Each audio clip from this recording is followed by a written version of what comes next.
Alguém, por favor, fala alguma coisa aí que parece que não está muito... Está me ouvindo, professor? Agora estou ouvindo. Beleza. Tá, Você me escuta, professor? Estou ouvindo. Ótimo. Então, vamos ao seguinte. Hoje, nós vamos tratar de história no pensamento de Marx. Claro que não é tudo. Nós vamos pegar a base daquilo que nós podemos chamar de concepção materialista da história. É algo tão fundamental no pensamento de Marx que eu diria mesmo não se tem como progredir dentro dele sem uma boa noção do que seria a história para Marx. E também uma coisa importante, depois eu vou inserir isso, que é o que seria a dialética disso tudo, né? Onde estaria a dialética? Mas é mais para frente que nós vamos pensar isso. O que seria a dialética no pensamento de Marx? Uma proposta. Tá? Ninguém tem uma resposta definitiva para isso. Então, vou fazer aqui uma proposta, vocês depois, por favor, considerem e vejam a pertinência ou não para vocês pensarem a respeito. Então, vamos fazer uma pequena revisão do que nós vimos até agora. Nós falamos do pensamento de Marx, que ele começa, na verdade, com filosofia, direito e história, mas ele fazendo uma negação daquilo que seria uma concepção idealista da filosofia, do direito e da história no pensamento de Hegel. Há uma coisa de saída assim, extrema, muito primária, mas que acabou tendo um desenvolvimento fenomenal pela vida dele afora. E considerando que filosofia, direito e história são fenômenos que se encontram em sociedades. Então, a primeira coisa a considerar que são coisas, tanto filosofia quanto direito como história, dizem respeito à existência dos homens em sociedades. Não a existência dos homens isolados na natureza, mas em sociedades. E vimos que só há sociedade se houver homens vivos. E que só há homens vivos se houver em sociedades condições materiais de existência. E que essas condições materiais de existência em sociedade só existem se houver produção social das condições materiais de existência. E que a produção das condições materiais de existência se dá por meio de relações sociais de produção. E relações sociais de produção para Marx significam, no caso, uma síntese de opostos, uma unidade de contrários, em rigor, luta de classes. E nós vamos ver também que nós vimos, né, que essa produção, ou que essa produção social das condições materiais de existência, não se dá pura e simplesmente com as relações sociais de produção. É preciso que as relações sociais de produção estejam conjugadas com os recursos humanos existentes nas sociedades. É dessa conjugação entre relações sociais de produção e os recursos humanos, no sentido amplo que existe na sociedade, que Marx chama de forças produtivas materiais, que sai, então, a produção das condições, a produção social das condições materiais de existência. Muito bem. E havendo essa produção das condições materiais de existência, os homens estarão vivos em sociedades e, consequentemente, produzindo filosofia, produzindo direito, fazendo história, que é o que nós vamos procurar hoje ver como ocorreria. Nós vimos também que essa conjugação entre forças produtivas e relações sociais de produção é a condição necessária para tudo existir. Nunca esquecendo isso. No esquema que eu dei para vocês, isso está representado com 3 sinais de igualdade, fazendo a ligação entre forças produtivas e relações sociais de produção.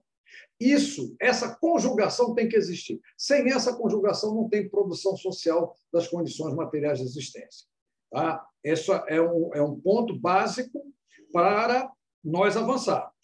Então, mas a realidade, como nós vimos aqui, não se reduz a Marx à produção das condições materiais de existência dos homens em sociedade, ou seja, ela não está reduzida à produção social das condições materiais de existência. A realidade de uma sociedade, né? Ou de uma sociedade,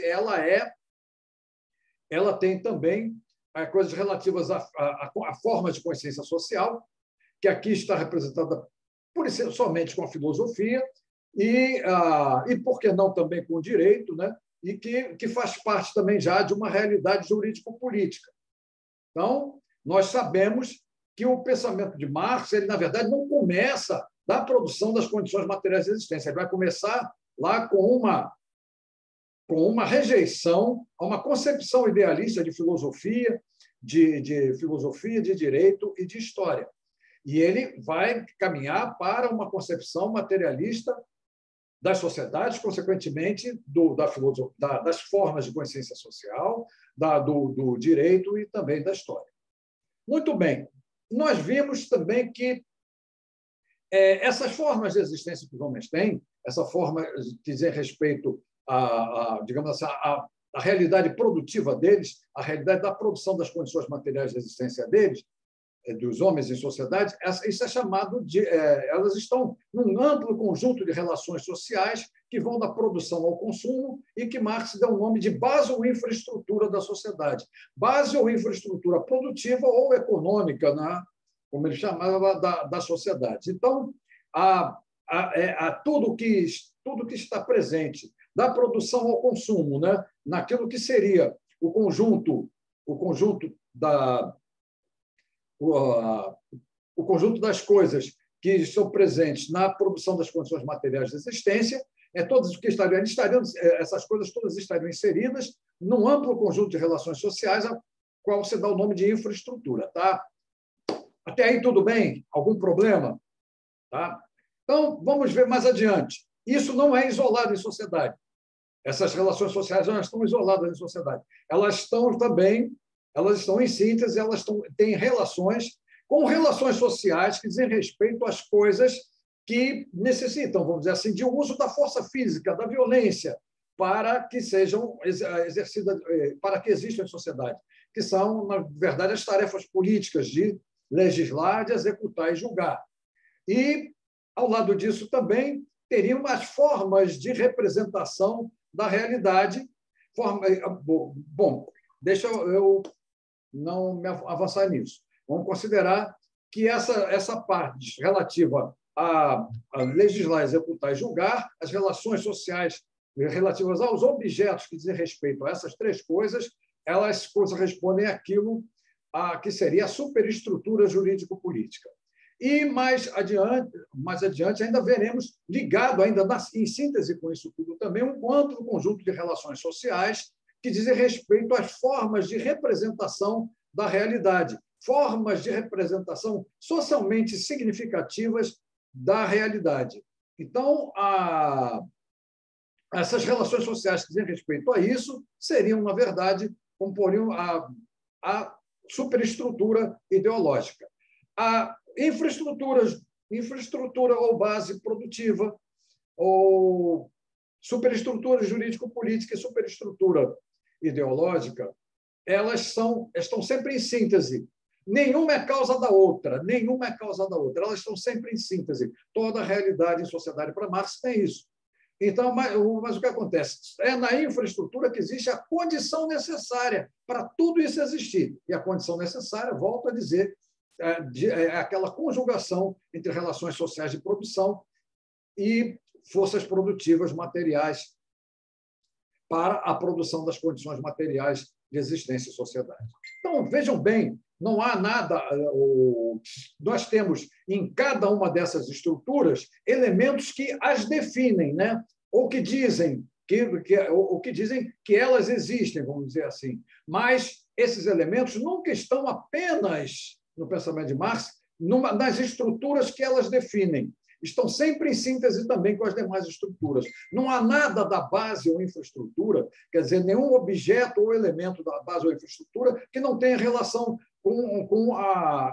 que não esteja relacionado também com a superestrutura jurídico-política e com a superestrutura ideológica. Não há nada da superestrutura jurídico-política que não esteja relacionado também, ou que defina a superestrutura jurídico-política, que não esteja relacionado também com a base ou infraestrutura produtiva e também com a superestrutura ideológica. Não há nenhum elemento ou objeto que defina a superestrutura ideológica que não esteja presente também, que não esteja também em síntese com a infraestrutura produtiva e também com a superestrutura jurídico-política. Então, nós vimos isso, quer dizer, eu estou resumindo essas coisas que nós vimos, e a questão para nós passa exatamente por encontrar a história nisso aí.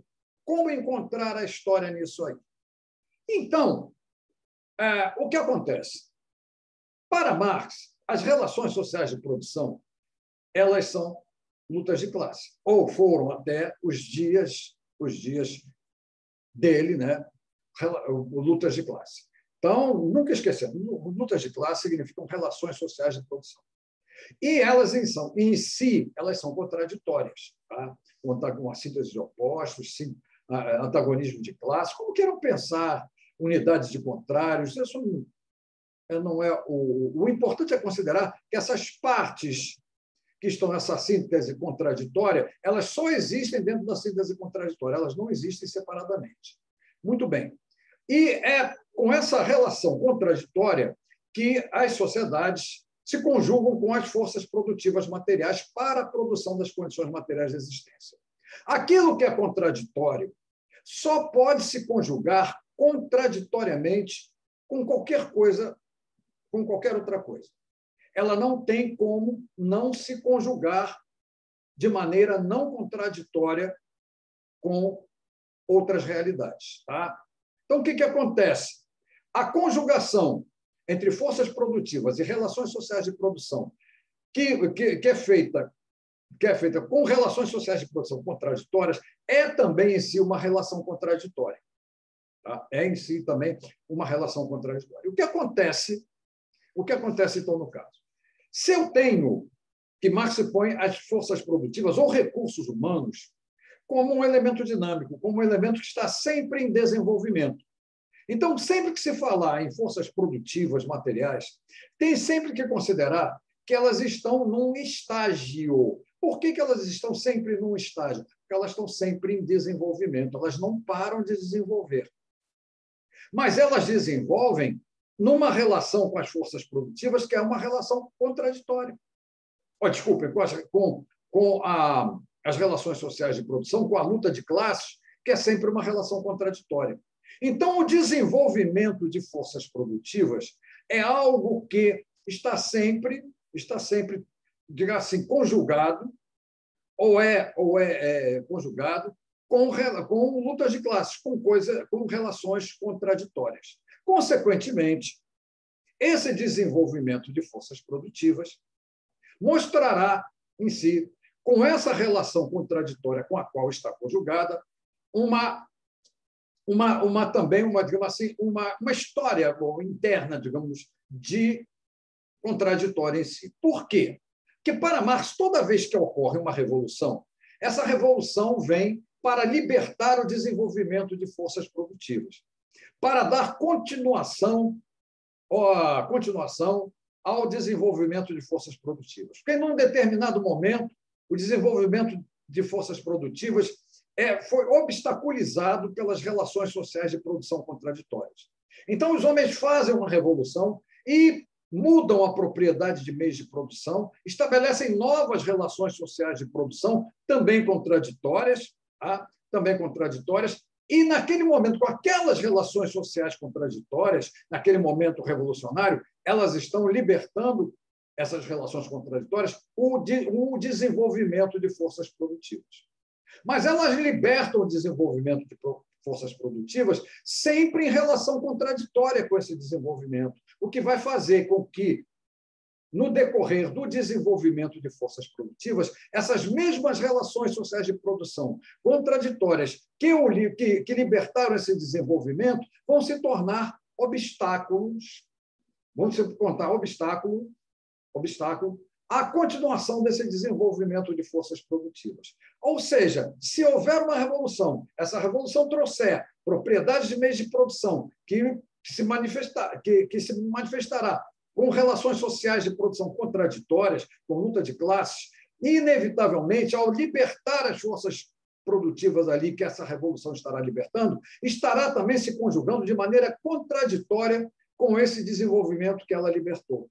O que vai fazer com que, mais adiante, por ser exatamente uma relação contraditória, a mesma relação social de produção, ou seja, a mesma luta de classes que libertou o desenvolvimento de forças produtivas, vai se tornar obstáculo para a continuação desse desenvolvimento de forças produtivas. E se a luta de classes, num determinado momento, se tornar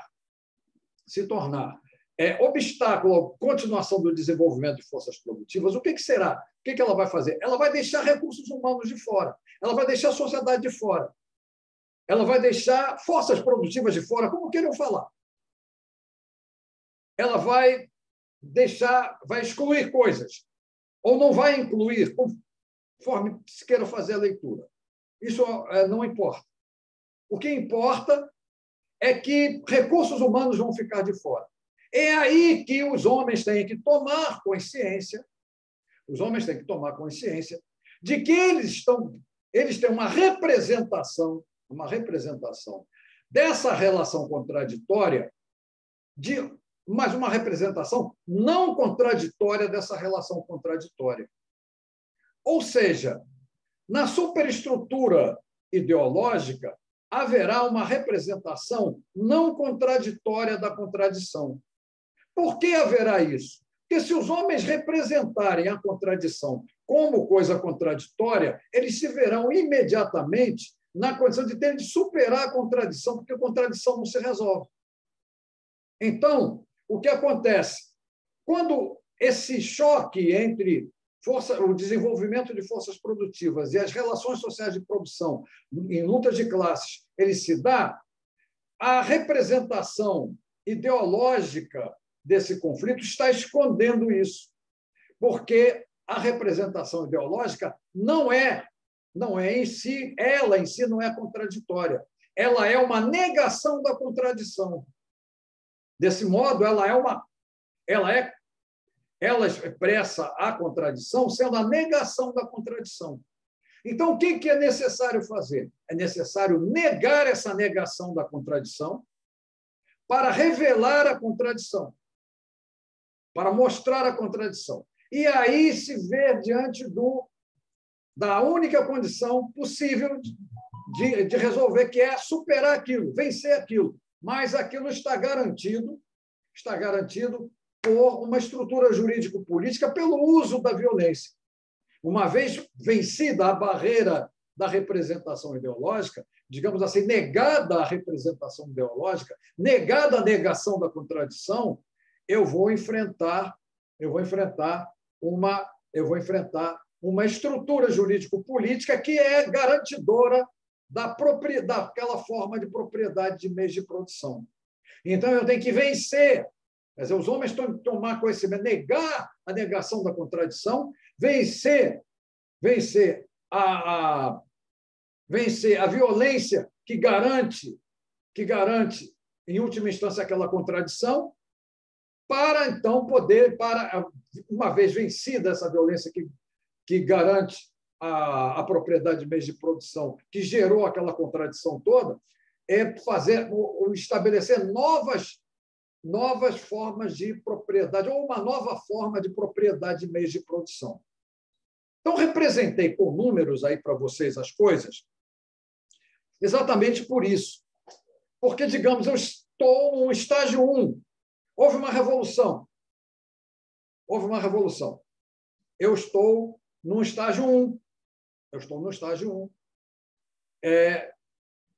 Ou melhor, eu estou no estágio 1, ali, esse estágio 1 tem relações, que ela tem propriedade de meios de produção no estágio 1, ela tem relações sociais de produção no estágio 1, conjugando-se com forças produtivas no estágio 1, e também, em síntese, com superestrutura jurídico-política no estágio 1 e superestrutura ideológica no estágio 1. Muito bem, mas as forças produtivas vão se desenvolvendo. No que se desenvolve, elas vão chegar ao estágio 2. É isso que eu sempre botei aí como FP2. Eu botei aí para orientação. Ao chegar nesse ponto, o que acontece? Ela não se conjuga mais com as relações sociais de produção no estágio 1. Não se conjuga mais. Então, o que acontece? Será com essas novas relações, tem então, muito né? pouca produção das condições materiais de existência em sociedade. Ou, se quiserem, a produção das condições materiais de existência em sociedade serve apenas a poucos. A grande maioria dos recursos humanos ficam de fora. É aí que surge um momento de revolução, mas os homens têm que tomar consciência de que isso está havendo. Mas só tomam consciência se eles negarem a superestrutura, os elementos de superestrutura ideológica que estão negando a contradição. Aí eles negam aquilo, e uma vez feita essa negação da negação, eles partem para vencer aquilo que seria a superestrutura jurídico-política nesse estágio 1. E, finalmente, vencendo isso, passam a estabelecer propriedades de meios de produção em estágio 2, que vai trazer consigo relações sociais de produção em estágio 2, agora em condições de se conjugar com o desenvolvimento de forças produtivas em estágio 2 e imediatamente, sem ainda desenvolver os elementos, surgem novas relações sociais de produção, novas relações sociais jurídico-políticas, novas relações sociais ideológicas, que seriam uma nova superestrutura jurídico-política e uma nova superestrutura ideológica. E aí começa-se um novo tempo, na verdade, um novo momento da história, que agora seria um momento da história de um novo modo de produção dentro de uma sociedade. Bom, pergunto, eu estou conseguindo passar isso, ser claro, estou deixando dúvidas. Por favor, falem isso, porque isso é a base da concepção materialista da história. Professor, tem uma dúvida. É a base da concepção materialista da história. Vocês façam as perguntas que vocês precisarem fazer para terem isso com clareza. Porque eu também vou dizer a vocês, dominando esse abstrato, vocês vão em frente no pensamento de Marx. Depois a gente vai ver outras coisas. Vão em frente. Não tem problema. Vão encontrar problema no pensamento dele. A não ser as 1000 lendas que inventam por aí, né, de causa econômica, esse papo todo aí. Mas vamos lá. Alguma pergunta? Façam, por favor. Eu fiquei com a dúvida. Tenham isso de maneira bem clara. Vamos lá. Eu fiquei olhando aqui Ninguém tem pergunta para fazer? Vocês estão me escutando, gente? Paulo está falando, não será estou que ouvindo aqui. Será que o Walter não está me ouvindo? Eu vou entrar e sair, gente. Depois eu retorno e trago a dúvida. Não, Paulo, você pode assumir. Agora eu estou ouvindo. Eu acertei aqui as coisas. Vamos lá. Você me escuta agora, professor? Estou ouvindo. Maravilha. Eu fiquei olhando aqui e no esquema tem PMP2, ou seja, propriedade dos meios de produção 2. E no final do esquema você tem as forças produtivas 2, relações sociais de produção 2 também. Quando todas essas coisas estão 2 no esquema... É 2. Eu esqueci de botar o 2 aqui no relações sociais de produção. Sim, mas isso daqui seria um novo modo de produção, correto? Um novo modo de tudo produção. Já está 2. Entendi. Eu só peço um cuidado nesse momento. É um cuidado muito importante, até para a gente depois entender o 18 Brumário. Uma vez que a Revolução veio, o que ela fez? Ela faz a mudança estrutural. Os elementos ainda estão por serem desenvolvidos. Sempre prestando atenção nisso. Se eu mudei a base ou a infraestrutura, o que eu fiz com isso? Eu libertei para um novo desenvolvimento de forças produtivas. As forças produtivas ainda não estão desenvolvidas, elas foram apenas libertadas. Da mesma maneira, eu trago uma nova superestrutura jurídico-política e uma nova superestrutura ideológica. Mas os elementos dessa nova superestrutura jurídico-política e dessa nova superestrutura ideológica ainda estão por serem libertados, aliás, por serem desenvolvidos. Sempre considerar isso para Marx. Você tem a mudança da estrutura, mas os elementos, mas essa mudança de estrutura é para o desenvolvimento de novos objetos, de novos elementos. Que palavra vocês queiram usar nisso? Então, da mesma maneira que uma revolução vem para criar uma base ou infraestrutura para o desenvolvimento de forças produtivas, para libertar o desenvolvimento de forças produtivas, ele já traz consigo essa revolução uma nova superestrutura jurídico-política e uma nova superestrutura ideológica, mas sempre botando isso, sempre tendo isso em mente. Embora uma nova superestrutura, os elementos ainda não desenvolvidos, elementos próprios dessas estruturas que ainda estão por se desenvolver. É como se eu dissesse o seguinte: olha só como é que eu vou dizer, o que é o pensamento de Marx. Se você faz uma revolução, você está fazendo, naquele momento, a superestrutura, você está negando os elementos de superestrutura ideológica do modo de produção contra o qual você está lutando. Você está lutando contra aqueles elementos, você desfaz aquela superestrutura, porque você fez a revolução, agora você tem uma nova superestrutura ideológica, porque você fez a revolução. Mas com um detalhe, você até ali só pensou contra, você só fez a negação dos elementos da superestrutura ideológica anterior. Você ainda não desenvolveu os novos elementos, os elementos seus próprios da superestrutura ideológica que você agora trouxe na nova revolução, com a revolução. Isso, para o 18 Brumário, é crucial. Sem entender esse ponto, o 18 Brumário, por exemplo, vai ficar inexplicável, vai ficar incompreensível. Então, toda vez que há uma revolução, há um clímax, e há uma mudança estrutural. Mas os elementos das estruturas que estão em síntese, esses elementos ainda estão por se desenvolver. Eles ainda estão, assim, libertados, estão por se desenvolver. Não existem uma plenitude qualquer como se possa pensar.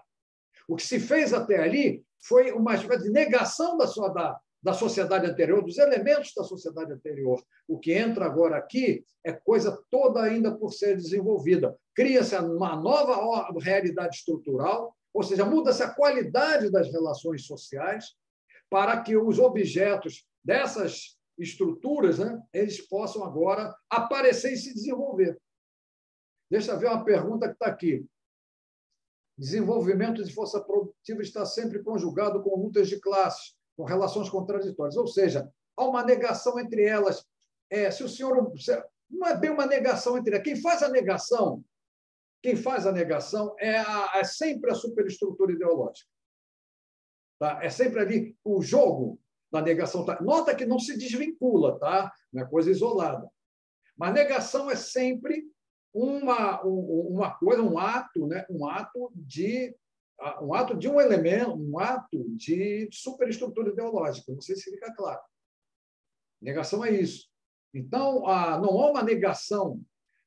Não é assim. Se você faz uma revolução capitalista, você agora tem uma luta de classes, burguesia, proletariado, para desenvolver forças produtivas, essa burguesia proletariado agora, essa relação de classe, ela vai trazer um desenvolvimento de novas forças produtivas.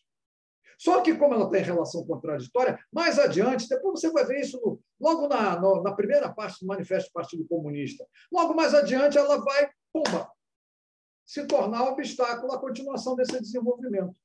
Ela vai trombar contra esse próprio desenvolvimento que ela libertou. Por isso é o resultado exatamente da luta de classes, da relação contraditória com que a sociedade se conjuga com os recursos humanos que tem, com as forças produtivas que tem.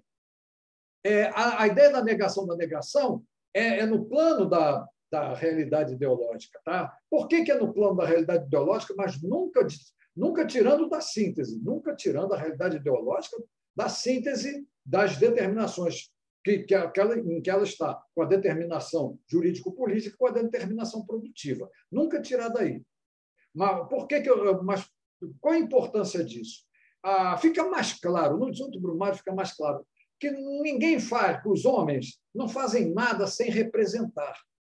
E quando fala representar para Marx é tanto representar a realidade do mundo, digamos assim, em consciência, tá? É ter uma consciente ou inconsciente, é sempre representar a realidade do mundo em pensamento, e como também viver essa representação que se faz da realidade do mundo. Isso é muito importante. O ponto para Marx não é pura e simplesmente eu olhar para o mundo e representá-lo mentalmente, não é isso.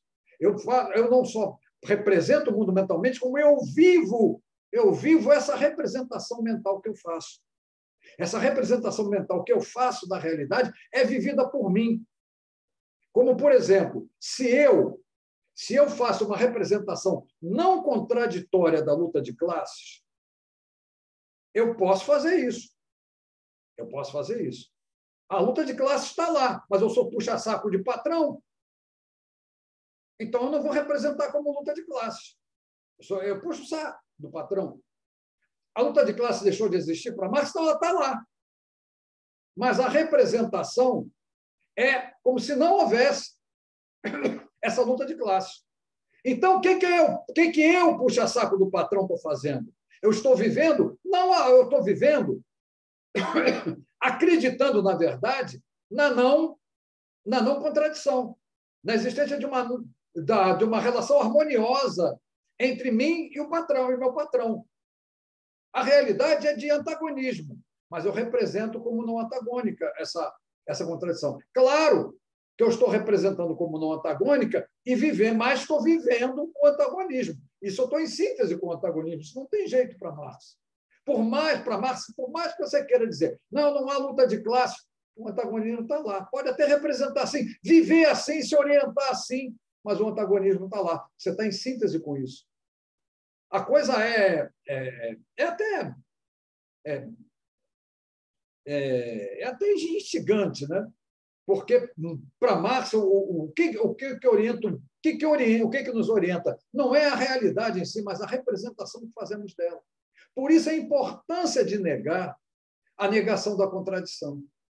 Porque só negando a negação da contradição, eu vejo a contradição. Melhorou?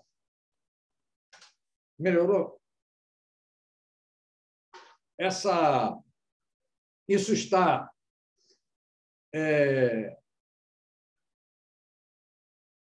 Bom, então, vamos ver a coisa em termos do que Marx viu, né? Digamos assim, da interpretação que Marx fez da história no que ele viveu ou um pouco anterior ao tempo em que ele viveu. O que Marx considerou nisso? O tempo anterior ao que ele viveu, trazendo na Europa o feudalismo. Quer dizer, não teria sido toda a Europa ainda vencido o feudalismo, vamos dizer assim, mas grande parte já teria vencido o feudalismo. O que teria acontecido ali? É que, para Marx, a burguesia começam a aparecer novas forças produtivas em plena sociedade feudal. A sociedade feudal, digamos assim, ela tem uma relação social de produção que é dela, a relação social senhor e servo, essa contradição senhor e servo. Vamos simplificar, tá? Vamos simplificar. A coisa não é tão simples assim, mas vamos simplificar. Essa relação feudal entre senhor e servo. Está lá, essa relação. E aí começa a haver um desenvolvimento de forças produtivas, que é a manufatura, a revolução industrial, essas coisas começam a acontecer. Essa relação senhor feudal e servo não serve para essas forças produtivas, não se conjuga com essas forças produtivas que apareceram ali. E o que começa a se conjugar com essas forças produtivas que apareceram ali é uma nova classe que está trazendo consigo uma nova relação contraditória, um novo antagonista e também numa nova relação contraditória. Ou seja, está surgindo a burguesia ali proprietária desses novos meios de produção, tá? Dessas novas forças produtivas, tá? Desses novos recursos humanos, que não são os únicos, evidentemente, da sociedade. Ela é proprietária disso. E o que acontece? Ela quer desenvolver, ela está em condições, pelo tipo de relação que ela tem com o seu antagonista, pelo tipo de relação contraditória que ela traz consigo, ela tem condições de se conjugar com esse novo momento, com esse novo estágio de desenvolvimento de forças produtivas, vamos dizer, que seja o da Revolução Industrial. Tá? E aí e acontece que o que existe na sociedade feudal, assim, barrera isso, não deixa isso passar. Não deixa progredir, porque o domínio das relações sociais de produção feudais, elas acabam obstaculizando que a própria burguesia vá adiante e levando aquele desenvolvimento de forças produtivas que ela está comandando ali. Muito bem. É nessa hora que a coisa é pensada pelo seguinte, da seguinte maneira.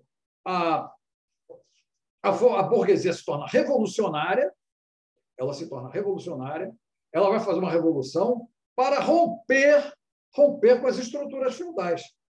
Então, ela tem que fazer uma negação dos elementos da superestrutura jurídico-ideológica feudal, ela tem que vencer, né? Ela tem que vencer os elementos da superestrutura jurídico-política feudal, repetindo, ela tem que negar os elementos da superestrutura ideológica feudal, ela tem que vencer os elementos pela força, né? Os elementos da superestrutura jurídico-política feudal para mudar as formas de propriedade, vencendo as formas de propriedade feudais que atravancam, que não deixam desenvolver as novas forças produtivas que ela traz. E aí, então, ela tem um momento clímax, que é aquele momento da Revolução, ela vai estabelecer agora uma nova ordem produtiva, um novo conjunto de relações sociais para desenvolver um novo conjunto de relações sociais que vão da produção ao consumo para desenvolver as forças produtivas que ela está trazendo consigo e cujo desenvolvimento ela está libertando naquele momento.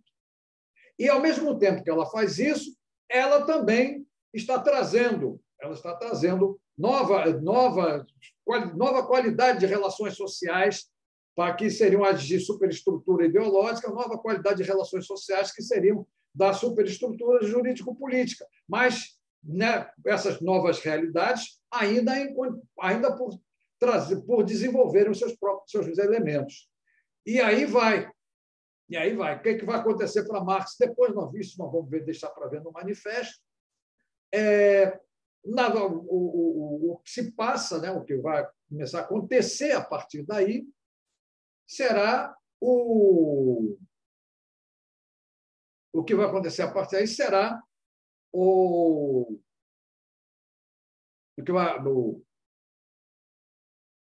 será então, digamos assim, o desenvolvimento do proletariado se tornando uma nova classe revolucionária, enquanto a burguesia deixa de ser revolucionária e passa a ser conservadora.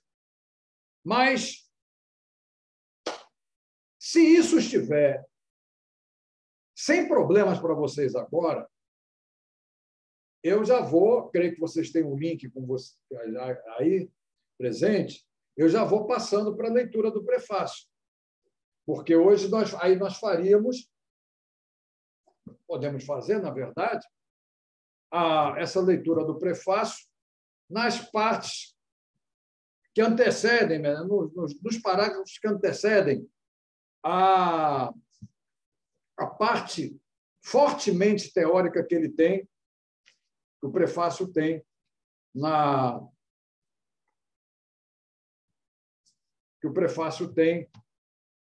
digamos assim, são 4 páginas, né, na segunda e na terceira páginas.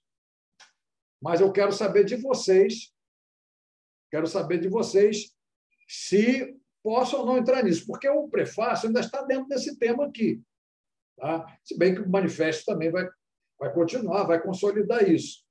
Mas o prefácio vai, digamos, ele vai confirmar para nós, uma palavra confirmar um pouco pretensiosa no caso, mas ela vai dizer ou não se nós estamos, o prefácio vai dizer ou não se nós estamos no caminho certo em relação ao que vimos até agora.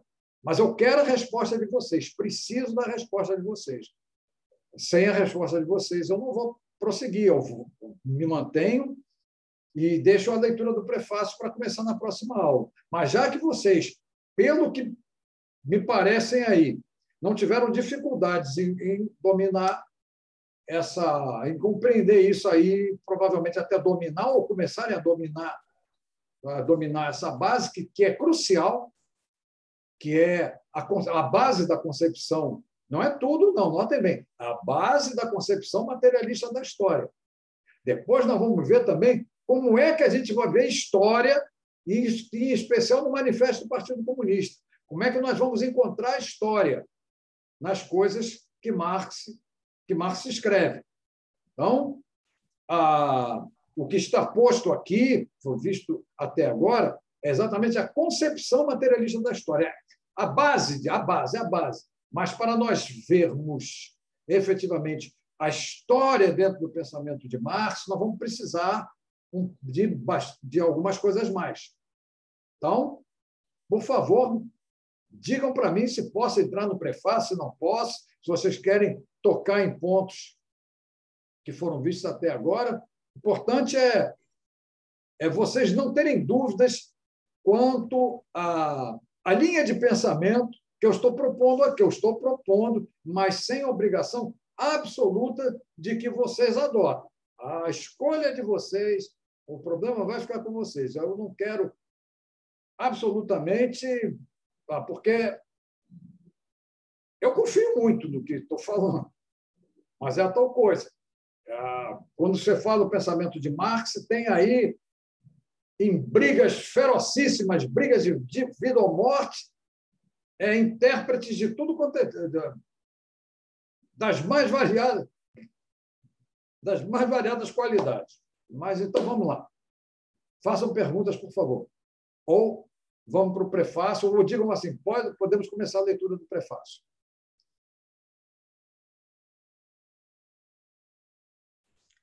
Professor, antes da gente avançar, eu segui a orientação e li da nossa última aula, li o prefácio que você tinha indicado, li também a primeira parte do manifesto, que a gente estava discutindo na outra aula, você disse que pode auxiliar para a gente compreender esse começo da base materialista da história.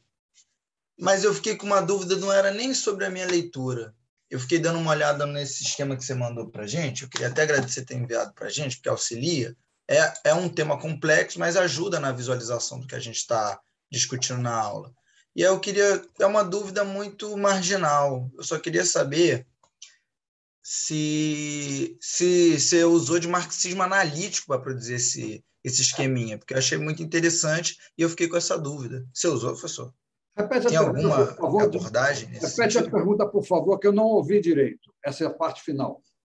Sem problema, minha dúvida é bem marginal, não é nem sobre o conteúdo. Eu queria só agradecer esse esqueminha que você mandou para a gente, porque ajuda a visualizar, mas eu fiquei com uma dúvida. Você usou de uma abordagem de marxismo analítico para fazer esse esqueminha?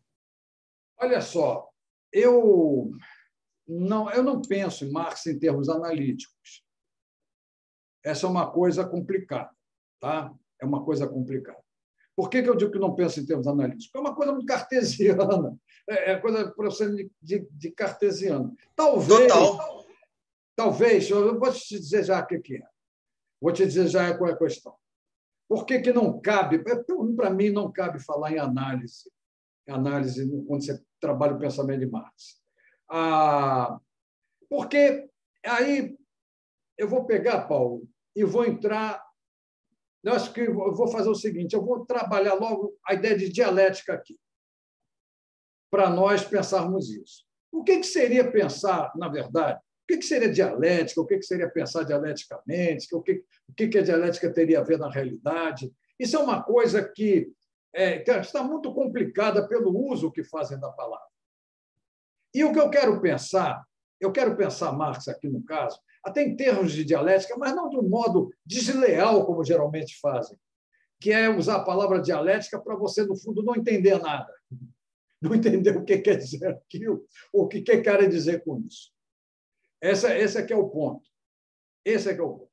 Eu quero trabalhar. Então, eu não tenho como, eu confesso a você, se eu pegar o 18 Brumário, você vai ver, eu não tenho como dizer que aquilo é análise.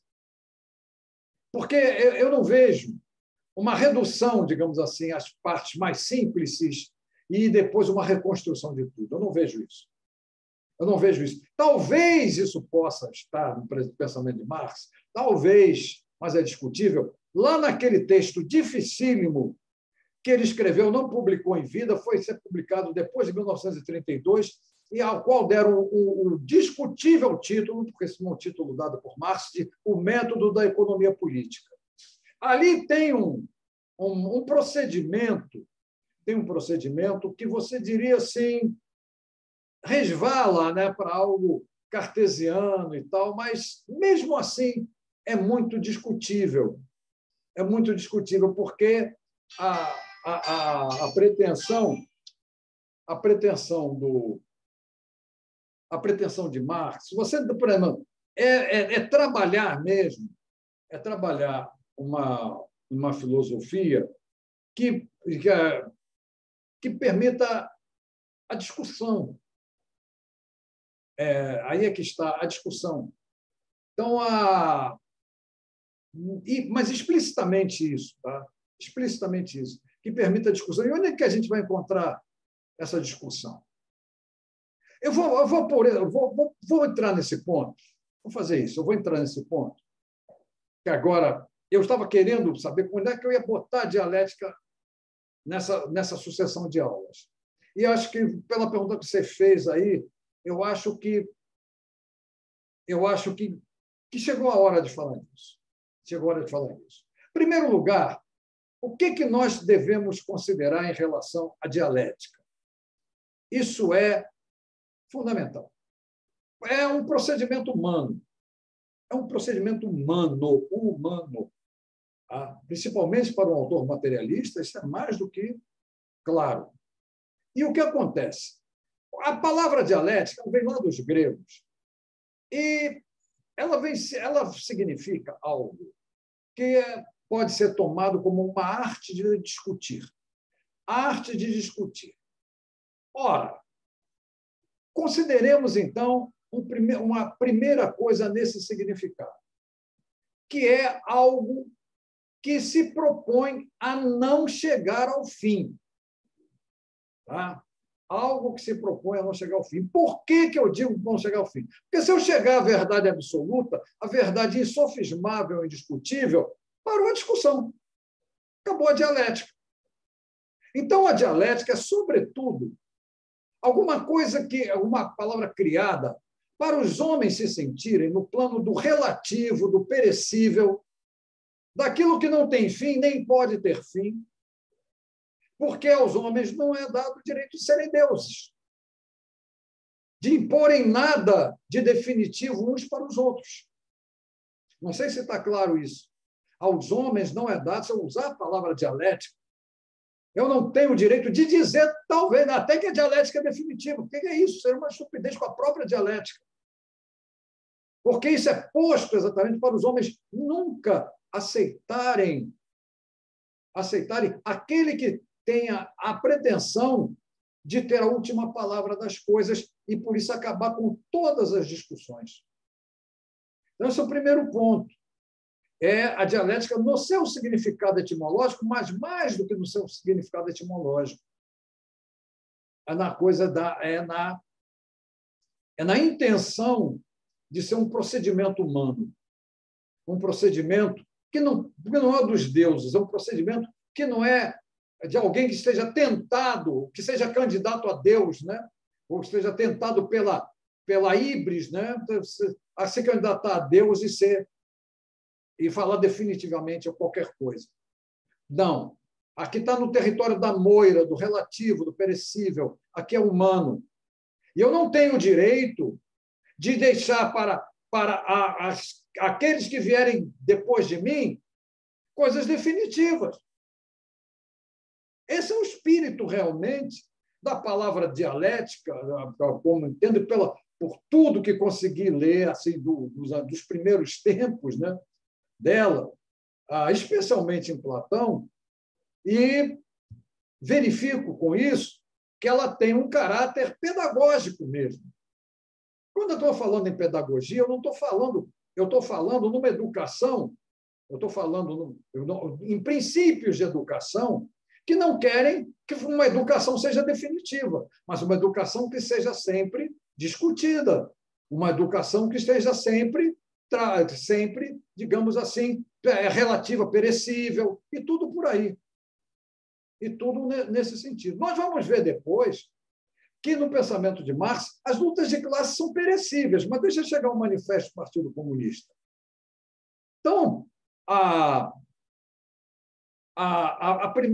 então, eu tenho esse significado, que é o significado etimológico, e vou ver em Platão já uma dialética, né, já com essa, digamos assim, com essa intenção pedagógica, essa intenção de não deixar para os homens nada definitivo. Os diálogos de Platão não têm conclusão. Não tem conclusão. Estão e com detalhe, os homens têm que estar sempre discutindo, porque senão, se pararem de discutir, eles vão decair.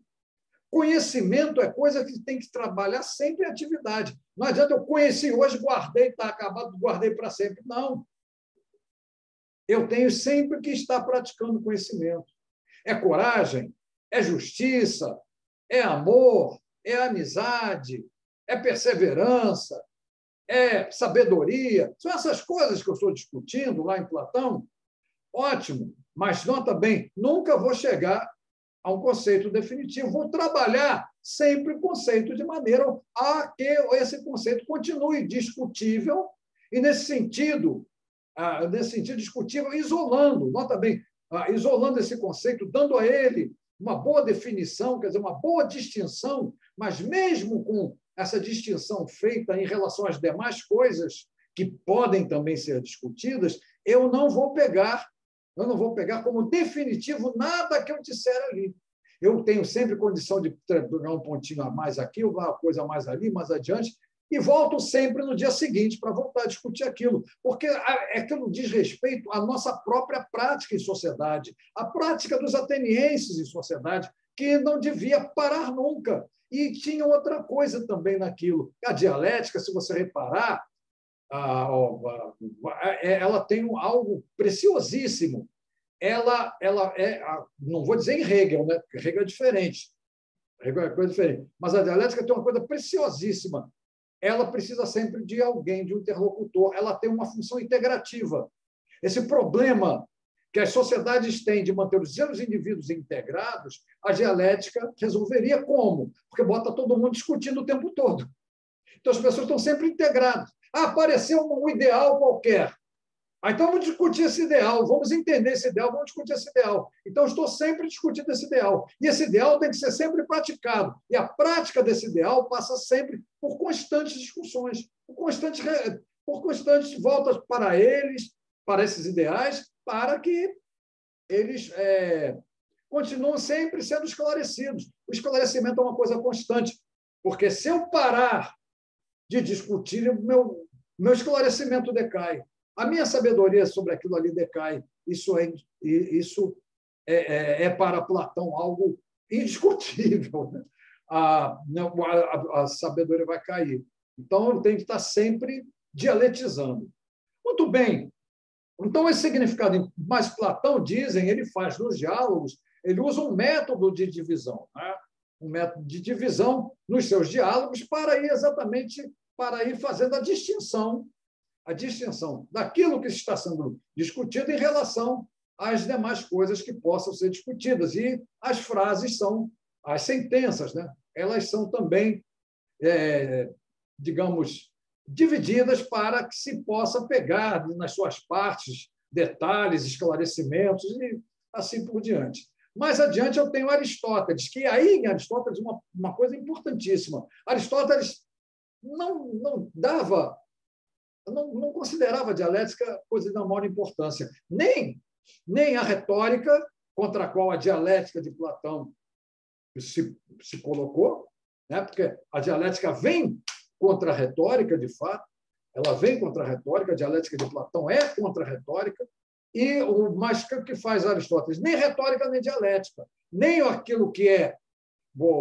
nem retórica, ele tem que ter um conhecimento insofismável, quer dizer, coisa que não dê acesso à retórica, né? Aos sofismas da retórica, e um conhecimento tem que ser indiscutível, alguma coisa que também não dê direito à dialética. Então, em Aristóteles, eu não tenho nada bom em relação à dialética. Não seria conhecimento, propriamente dito. Conhecimento seria sempre insofismável e indiscutível, alguma coisa que levasse a dizer do que é e do que não é que não é. E sempre considerando que aquilo que é e não pode deixar de ser. Quer dizer, sempre trabalhando na linha de que, no fundo, se procura conhecimentos definitivos das coisas, definições mesmo, insofismáveis e indiscutíveis. Tá? Mais adiante, eu vou ter essa prática dialética. A dialética é sempre prática. A dialética é sempre uma prática de discussão. Em Platão tem esse status todos, em Aristóteles não tem esse status. Eu vou encontrar depois, da filosofia dos estoicos até Kant, uma busca da dialética com uma razão reta. O que seria uma razão reta? Razão reta seria aquela única razão válida para o conhecimento. Quer dizer, eu posso ter 1000 razões existentes aí. Eu posso ter uma razão, vamos supor assim, eu posso ter uma razão de um jogo de vôlei, de regras de vôlei, eu posso ter regras de xadrez, regras de dama, regras de gamão, regras de buraco, regras jurídico-políticas, 1000 coisas racionais.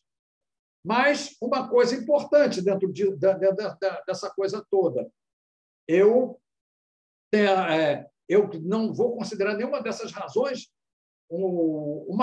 possuidoras de uma lógica reta, ou seja, daquela única que será válida para o conhecimento. Aí você já começa a entender que existe uma tendência muito grande a dar, vamos falar no plural, né, a dar para as matemáticas o direito de serem elas as possuidoras de lógicas retas que existiriam na álgebra, aliás, na geometria, na álgebra e na aritmética. Então, digamos, a lógica da geometria seria uma lógica reta, uma lógica também em si indiscutível, mas com a qual se discute tudo. A álgebra, a mesma coisa, a aritmética, a mesma coisa. Então, seriam lógicas retas, lógicas válidas para o conhecimento, e lógicas em si não discutíveis, mas com as quais seria praticada a dialética, seria praticada a discussão de várias coisas, né? E até, se eu pegar do ponto de vista cartesiano, a lógica que seria a principal lógica analítica, né? Esse sentido que se daria a ela. Mas vejamos o seguinte: depois eu tenho Hegel, em que Hegel trabalha com o quê? A dialética de Hegel é uma dialética que é praticada porque, a priori, no pensamento, eu já tenho uma unidade de contrários. Tudo que eu pensar já sai com unidade de contrários, já vem com unidade de contrários. A grande questão é que isso precisa de uma mediação do mundo, né? Precisa de uma mediação do mundo para que tese e antítese que eu já trago no pensamento possam, então, enfim, encontrar as sínteses, ou seja, as categorias concretas com as quais eu vou, digamos assim, cada vez mais fazer com que a minha razão, que traz sempre consigo a síntese de opostos e trará sempre consigo a síntese de opostos, possa continuar o seu processo dialético, o processo, digamos, que seria tese de discussão em si mesmo. Seria porque a dialética no Hegel o que ela se dá como assim? Fazendo do pensamento o próprio objeto da filosofia. O próprio objeto do pensamento é o pensamento sobre o pensamento. E o pensamento sobre o pensamento feito em condições de discussão. Mas como em condições de discussão? Se partir de uma síntese de opostos, se partir do pensamento ter uma unidade de contrários em todas as suas manifestações. Se ele já tem essa unidade de contrários em todas as suas manifestações, então ele pode, ele próprio, trazer, digamos assim, nas suas teses já todas as antíteses para depois produzir categorias concretas, categorias verdadeiras, né? Que seria a categoria verdadeira, o conhecimento se identificando, descobrindo como é que pensa, assim por diante, né? Por isso, uma doutrina da ciência da lógica, uma doutrina do ser, uma doutrina da essência, uma doutrina do conceito, porque é a grande pretensão, foi a grande pretensão do Hegel. A filosofia, a ideia é absoluta. O que é absoluta? Ela basta a si mesma. Ela não precisa, para ser dialética, né, para discutir, ela não precisa do mundo exterior para discutir, ela já discute consigo mesma. Ela precisa do mundo exterior apenas como mediação da sua existência, assim, para a sua existência, para que apareçam em si tese e antítese, né, como tais desse jogo de contradição, e derivar a síntese que não seria outra coisa senão uma reunião de categorias concretas vinda desse processo, e em diferentes etapas, né? Isso tem aí tem uma concepção idealista da história também, que, no fundo, como é que se sai de um pensamento em si, né, para chegar ao pensamento que se conhece plenamente, como se vai chegar naquela semente que tem com a potência em ser toda a árvore que ela será um dia mais tarde, como é que será esse caminho da semente até a árvore, que esse caminho vai se fazendo dialeticamente. Mas como dialeticamente? Com esse princípio da síntese de opostos que já vem dentro do pensamento.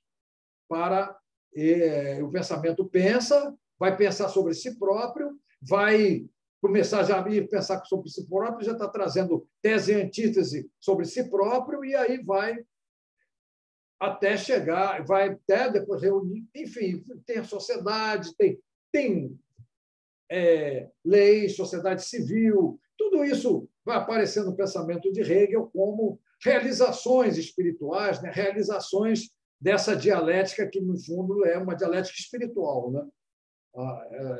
Uma dialética espiritual. E aí, Marx, como é que você encontraria essa dialética em Marx? É claro que é uma discussão imensa, e o que eu vou fazer aqui é uma proposta.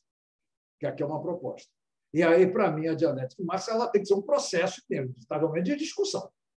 Não faz sentido, para mim, considerar a dialética que não seja um processo de discussão. Consequentemente, quando eu falo de processo de discussão, eu tenho que pensar na superestrutura ideológica, em objeto ou elementos, né, de superestrutura ideológica. Isso não tem saída. Essa aí não posso fugir disso. E como é que se vai fazer esse tipo de coisa? Aí é que entra a questão para Marx. Onde é que a contradição aparece? A contradição ela cria um problema. Ela tem que ser superada. E aí é que está, na existência dos homens, na síntese das diferentes determinações de existência material dos homens, porque, nota bem, a existência material não é totalmente material, né? Ela é essencialmente material. Eu tenho uma realidade jurídico-política, uma realidade ideológica, uma realidade básica, produtiva, né? Das condições materiais da existência. Então, mais de uma vez, havendo essa existência material, eu tenho essa síntese. E aí, onde é que eu vou achar a dialética nessa síntese? Eu só posso achar a dialética nessa síntese quando eu compreendo, quando eu vejo a contradição. Quando eu compreendo a existência da contradição, ou vejo a contradição, e vejo que essa contradição, especialmente na produção das condições materiais da existência, ela é negada. Ela não é representada como contradição. É coerente porque isso é uma maneira de ser contraditório com a contradição. Negar a contradição é ser contraditório com ela. Representar a contradição como coerência entre as partes que estariam na contradição não é outra coisa senão fazer uma negação da contradição. E é aí que entra a negação dessa negação. Porque a negação dessa negação vai levar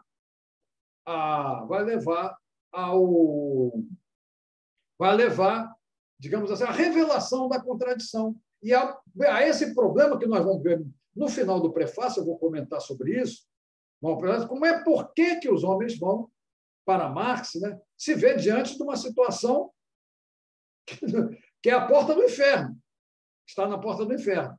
Coragem ou não coragem de enfrentar isso? A contradição está aí, você vai fingir que ela não está? Você vai representar como... em outras palavras, você vai negar a negação da contradição ou vai continuar negando a contradição para não ter que agir? A questão para Marx não é fácil, não. Porque Marx não está pensando isso em termos de ideologia e ciência. Pelo contrário, ele está pensando em termos de praxis, ou seja, de conduta teoricamente orientada, conscientemente orientada. E aí, nesse caso, você não tem outro caminho para pensar. A dialética está exatamente aí. Ou você vai ou não admitir que há uma negação da contradição. E que, se você negar a contradição, você inevitavelmente estará botando algo para ser superado por você mesmo, pelos homens, né? Que são os sujeitos que podem superar as contradições existentes na produção das condições materiais de existência. Aí a coisa fica complicada. Não é algo fácil, não. Eu vejo o pessoal falar dialética com uma facilidade danada. Não é bem assim. Tem muitas... E ela é... tudo é dialético. É dialético? Então vamos lá, cara. Então vamos lá. Vamos enfrentar. Vamos fazer a negação da negação e vamos à luta. Não é brincadeira. O que Marx põe é muito desagradável, é muito desafiador. Por isso chama atenção para nós termos cuidados em relação a isso. Então, vamos lá. Façam perguntas relativas a esse ponto aí para que nós possamos prosseguir. Nunca esqueçam, dialética é discussão. E outra coisa também que eu vejo complicar muito é querer botar método dialético na ciência. A ciência não pretende métodos dialéticos. Tá? Vamos dizer bem, a ciência, método não, você pode ter procedimento dialético. Procedimento dialético na ciência. Método como tal. Porque você tem essas coisas. A dialética é pedagógica, ela põe para você um princípio de agir na educação, princípios para o pensamento. Se você está pensando realmente dialeticamente, a primeira coisa que você tem que estar considerando é que aquilo que você está pensando não vai chegar ao final. É estranho para nós? É muito estranho. Nós fomos educados a encontrar pontos finais. Nós fomos tratados a ver provas, as provas tinham a resposta certa. A resposta insofismável e indiscutível. E nos dava nota 10 no final das contas. Ou não, se não acertássemos tudo. Então, nós fomos obrigados a isso. Então, o que nós queremos? Queremos nisso tudo, que é complicado. Nós queremos certezas.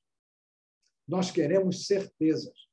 E se tem uma coisa que a palavra dialética não pode trazer para ninguém, é certeza. Daí que está. Nem sobre ela própria. Nem sobre ela própria. Porque ela pede discussão, ela pede discussão.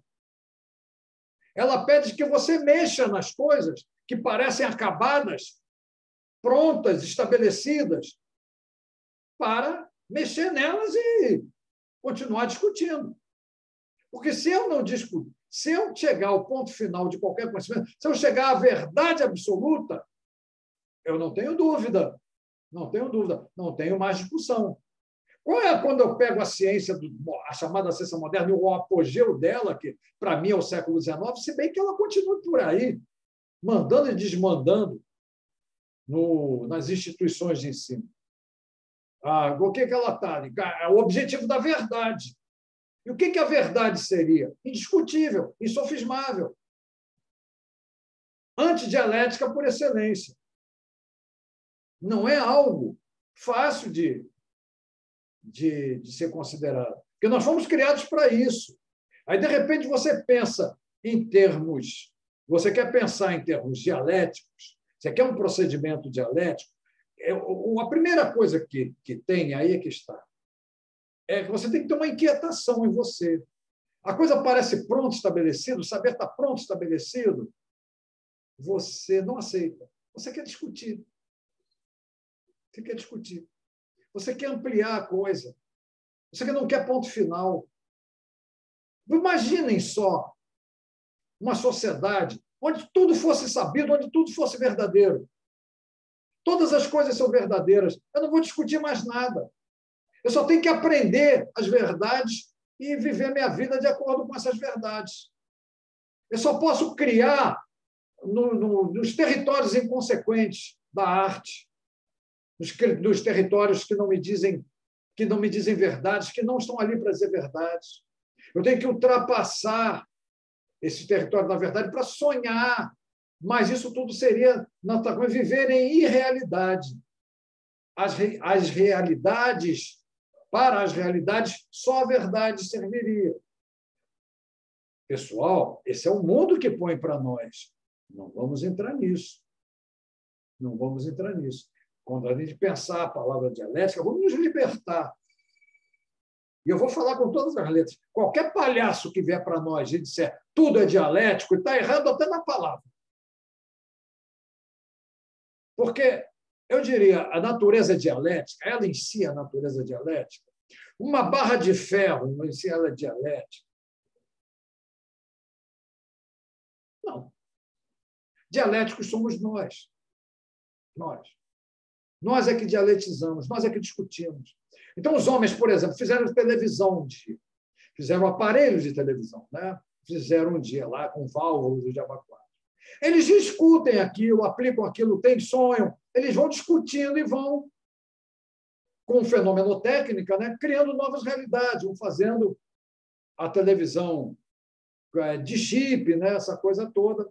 Eles vão mudando, vão fazendo essa televisão de qualidade de imagem digital, essa coisa toda. Isso tudo é um jogo. Isso é um jogo, mas o dialético é sempre coisa humana. É sempre coisa humana. Eu posso fazer aqui? Posso, porque eu posso discutir, posso, aspas, aperfeiçoar não é bem a palavra, tá? Mas eu posso discutir com... Por quê? Porque aqui tem um pensamento aplicado. Tem um pensamento aplicado aqui, então eu posso discutir com o pensamento que foi aplicado aqui. Quem criou a televisão, quem inventou a televisão, aplicou um pensamento. Depois outros pensaram naquele pensamento aplicado, então discutiram com aquele pensamento aplicado. E discutiram e foram fazendo isso que seria o desenvolvimento técnico de um aparelho de televisão. Essa é preciso ter notado agora. Se eu chegar ali, eu tenho, sei lá, uma sequoia, né? Árvore do tamanho de um bonde, é muito bom aqui um bonde, lá nos Estados Unidos e tudo. Eu vou discutir com a sequoia. Ela não é ato humano. Eu posso até ter plantado a sequoia, sei lá. Posso até plantar. Desculpem a minha ignorância botânica, mas, enfim, eu plantei uma muda qualquer, cresceu. A pergunta minha é exatamente essa. Ali é o meu pensamento que está sendo aplicado? Não. Ali é uma semente que se desenvolveu, que mostrou o que era. Não é o meu pensamento que está aplicado naquilo. Então, eu não vou discutir. Eu não vou discutir com aquilo. Não tenho como discutir com aquilo. Se eu fizer essas coisas que gostam de fazer, enxerto disso, enxerto daquilo, para fazer uma mudança genética, nessas coisas que chamam de, acho que de transgênicos, né? Sei lá. Aí eu estou com a aplicação do pensamento lá. Aí eu posso discutir, porque onde existe presença humana, pensamento humano, aí eu posso discutir. No que não tem, eu não vou discutir. Eu vou discutir com o mar? Vou discutir com o mar? Uma ressaca, então, nem que seja besta de discutir com o mar. Eu vou discutir com o frio. Então, é diferente. Agora, se eu começar a poluir a atmosfera e tudo, e posso parar de poluir, aí eu já estou vendo coisa relativa a atos humanos, então já posso discutir com isso, intervir nisso dessa maneira, e assim vai. É por aí que eu estou propondo a discussão do problema. Será que consegui dar esclarecimentos aí a respeito dessa questão? Porque ela tem isso que é bastante desagradável, que é o uso malicioso da palavra dialética para ganhar autoridade. E a palavra dialética, principalmente, ela existe por um lado, para humildade nossa, porque nós não vamos chegar a ponto final nenhum, nós somos humanos. Esse é que é o importante. Mas com detalhe também, nós temos o direito de discutir o tempo inteiro, porque ninguém pode vir para nós com um juízo definitivo. Tudo é uma questão de representação das coisas. É muito delicado o tema, mas é por aí que nós devemos, que proponho eu, que nós possamos considerar. No caso específico aqui de Marx, ela me indica, a palavra dialética me indica procurar isso na superestrutura ideológica. Por quê? Mas nunca deixando de considerar que está em síntese com as demais estruturas. Por quê? Porque eu falei aqui antes que a superestrutura ideológica tem como os elementos formas de pensamento, práticas de pensamento, práticas em geral de representação da realidade, representação mental e representação como atores, né? Das representações que fazemos da realidade. Então, se nós queremos encontrar dialética, só podemos encontrar dialética como algo que se faz na negação da contradição, que é especialmente a negação que se faz ou que se possa fazer no caso da luta de classes. Perguntas, por favor, façam aí à vontade. À vontade.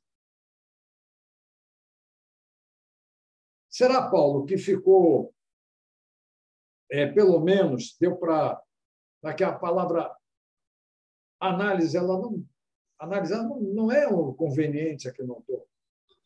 Não, não é eu consegui entender sim, não é o correto também, tem acordo, porque a análise está muito ligada a Descartes, muito ligada a uma análise formal, que não é o procedimento que vem da tradição marxista. Então, tem acordo, professor, não tenho mais dúvidas não em relação a isso.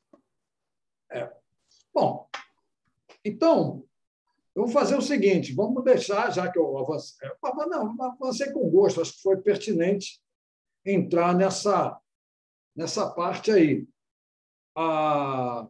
Eu vou começar, fazemos então, já combinamos a leitura, né? Começar a leitura do prefácio, a contribuição à crítica da economia política, que eu vou ler completamente dessas 4 páginas aqui, da versão que eu tenho inteirinhas, mas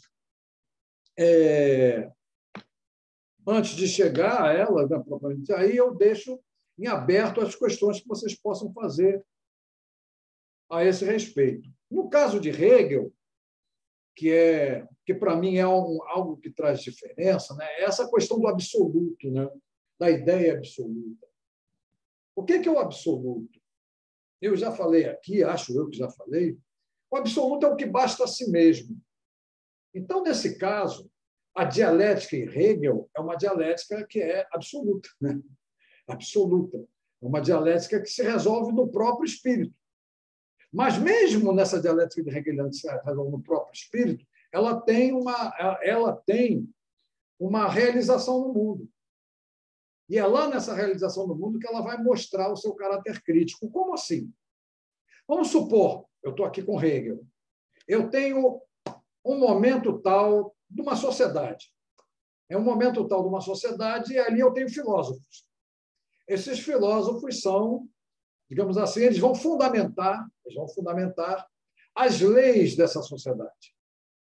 Eles estão, digamos assim, porque Hegel considerava isso, eles estão num estágio da filosofia. A filosofia ainda não chegou ao seu final. Para Hegel, está lá na fenomenologia do espírito, já seria tempo da filosofia deixar de ser afinidade pelo saber para ser saber de fato. Mas saber do quê? Para Hegel, seria o saber do puro saber. O puro saber. O que é o puro saber? O puro saber não é o saber do copo, não é o saber do livro, não é o saber do celular, não é o saber do computador, é o saber em si. O computador é meio de eu saber. Mas eu não quero o saber do computador. Eu quero tirar desse saber do computador o saber puro que se manifestou mediado pelo computador. É esse saber puro que eu quero. Então, é isso que você vai ver no pensamento do Hegel. Esse saber puro é algo ao qual a filosofia devia ter chegado e não chegou. E que Hegel acreditou que pudesse chegar. Então, seria tempo, repito, de deixar de ser afinidade pelo saber, o amor pelo saber, para ser saber de fato. E o saber de fato é o seu saber sobre o próprio saber, sobre o puro saber. Não é como se eu dissesse para vocês, alguém sabe alguma coisa com a língua portuguesa. Eu não quero saber como é que o saber daquela coisa com a língua portuguesa. Eu vou estudar a língua portuguesa. Eu quero saber alguma coisa e só posso saber aquilo com matemática. Eu não quero saber o saber matemático daquela coisa. Eu quero saber a matemática. Eu quero saber o puro saber matemático. É isso que está no espírito do Hegel, da filosofia de Hegel. É o saber, o puro saber, não o saber das coisas, mas o puro saber, o saber em si. O saber do próprio saber. E aí ele parte daquela coisa de que você tem, que cada um tem, na verdade, então, assim, tudo em si, tudo em potência. O saber está lá em potência em cada um. E quando ele se manifesta, é o saber em si. Quando ele se manifesta, ele é o saber para si. Mas o que é o saber para si? É o saber que não havia aparecido, mas que se mostrou saber. E quando ele se mostra saber, ele é conceito, ele é o conceito. E esse conceito traz em si já... Esse conceito é também tese, tá? Conceito é igual a tese.